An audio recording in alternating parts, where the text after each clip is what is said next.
Hello friends, आपका स्वागत है हमारे चैनल फिजिक्स विद प्रज्ञा में। तो आज का आपका टॉपिक फिजिक्स का नहीं है, तो आप देख सकते हैं टॉपिक है आपका मैथिली शरण गुप्त जी का जीवन परिचय। तो मैथिली शरण गुप्त जी का जीवन परिचय आज हम इस वीडियो में देखने वाले हैं। तो जीवन परिचय के लिए 3 मोस्ट इंपॉर्टेंट पॉइंट्स होते हैं। कौन कौन से होते हैं? सबसे पहला होता है आपका स्मरणीय बिंदु, सेकंड पॉइंट आपका होता है जीवन परिचय, और थर्ड पॉइंट इनका होता है साहित्यिक परिचय या साहित्य में इनका क्या योगदान था, वो इनका थर्ड पॉइंट होता है। तो इसके बात करें इसके फर्स्ट पॉइंट की, तो फर्स्ट पॉइंट है इनका स्मरणीय बिंदु। जन्म, इनका जो जन्म हुआ था आप देख सकते हैं, इनका जन्म सन 1886 ईस्वी में।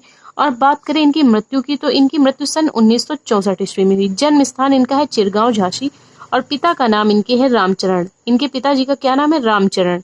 तो आप देख सकते हैं इनको उपाधियां कौन कौन सी मिली है। इनको 2 उपाधियां मिली है। पहली तो आपकी डीलिट, जो कि इलाहाबाद विश्वविद्यालय से इनको मिली है, और दूसरा इनको मंगला प्रसाद पारितोषिक मिला है। किसके लिए? साकेत महाकाव्य के लिए इनको क्या मिला है? मंगला प्रसाद पारितोषिक की उपाधि मिली है। ठीक है, पुरस्कार मिला है। महाकाव्य इनका कौन सा? साकेत इनका महाकाव्य है।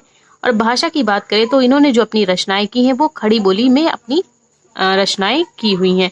तो रचनाएं इनकी कौन कौन सी हैं आप देख सकते हैं। भरत भारती और जयद्रथ वध और अनद इनकी प्रमुख रचनाएं हैं।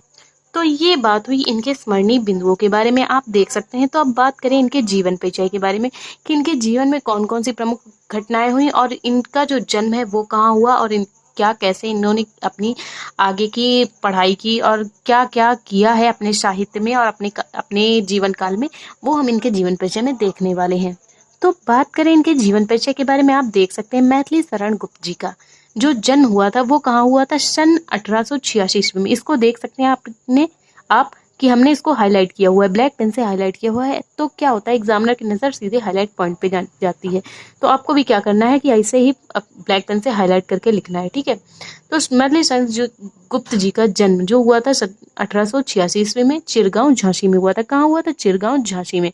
बाल्यावस्था से ही मैथिली शरण गुप्त जी जो थे वो बचपन से ही इनका जो मन था वो काव्य रचना की ओर झुका हुआ था, मतलब इनको काव्य रचना करना अच्छा लगता था। ठीक है, आचार्य महावीर प्रसाद द्विवेदी की प्रेरणा से इन्होंने हिंदी काव्य की नवीन धारा को पुष्ट करके उसमें विशेष स्थान बना लिया था। किसमें? हिंदी काव्य में जो ये रचना कायम करते थे हिंदी काव्य में। तो इन्होंने क्या किया था? हिंदी काव्य की नवीन धारा को पुष्ट करके उसमें अपना विशेष स्थान बना लिया था। ठीक है, इनकी कविता में हमें राष्ट्रभक्ति एवं राष्ट्र प्रेम का सम्मान प्राप्त हुआ। इन्होंने जो कविताएं की हैं वो राष्ट्रभक्ति से और राष्ट्र प्रेम से ओतप्रोत की हैं। ठीक है, तो आगे देखते हैं इनके जीवन में क्या हुआ।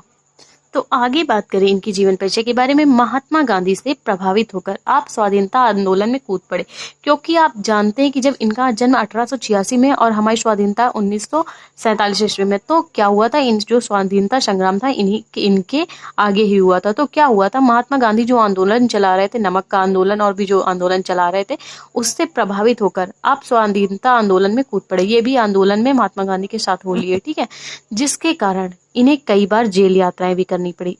इनको क्या करना पड़ा? मैथिली शरण गुप्त जी को जेल भी जाना पड़ा। ठीक है, आपकी साहित्यिक सेवाओं के कारण आगरा एवं इलाहाबाद विश्वविद्यालय द्वारा आपको डीलिट की उपाधि प्राप्त हुई। हमने आपको जैसे बताया था डीलिट की उपाधि स्मरणीय बिंदुओं में बताया था, वही से ही देख सकते हैं आपने, इसको हमने हाईलाइट किया हुआ। ठीक है, डीलिट की उपाधि आपको विभूषित किया गया। और साकेत महाकाव्य पर इनको मंगला प्रसाद पारितोषिक, इसको भी देखिए हमने हाईलाइट किया हुआ, मंगला प्रसाद पारितोषिक से इनको पुरस्कृत किया गया। और माँ भारत भारती का यह महान साधक स्वाधीनता संग्राम में और इनकी जो रचनाएं थी वो राष्ट्र प्रेम से ओतप्रोत थी। ठीक है, तो माँ भारती का यह अपार साधक सन 1964 ईस्वी में गोलोक वासी हो गया। कौन? मैथिली शरण गुप्त जी। इनकी मृत्यु कब हुई? सन 1964 ईस्वी में। तो आगे बात करें अब इनका जीवन पर, पहले स्मरणीय बिंदु हो गए, दूसरा पॉइंट था इनका जीवन परिचय। अब तीसरा पॉइंट जो है इनका हम साहित्यिक परिचय देखेंगे। तो बात करें मैथिली शरण गुप्त जी के साहित्यिक परिचय के बारे में, तो साहित्यिक परिचय में इनका जो साहित्य में है, हिंदी साहित्य में इनका बहुत योगदान था। क्या क्या योगदान था, तो उसके बारे में हम बात करते हैं। तो मैथिली शरण गुप्त जी आधुनिक युग के कवि। किस युग के कवि? आधुनिक काल के कवि हैं। कौन? मैथिली शरण गुप्त। इसको शॉर्ट क्वेश्चन में पूछता है कि आधुनिक काल के कवि कौन है। ठीक है, तो मैथिली शरण गुप्त भी आधुनिक काल के कवि हैं, श्रेष्ठ कवि हैं। राष्ट्र प्रेम की कविता का स्वर इनकी रचनाओं में देखने को मिलता है। इनकी कविताओं में राष्ट्र प्रेम का स्वर इनकी कविताओं में देखने को मिलता है। भारत भारती में प्राचीन भारतीय संस्कृत का प्रेरणास्पद चित्रण किया हुआ है। किसमें? इनका जो ग्रंथ है, इनकी जो रचना है भारत भारती, उसमें भारतीय संस्कृत का प्रेरणास्पद चित्रण हुआ है।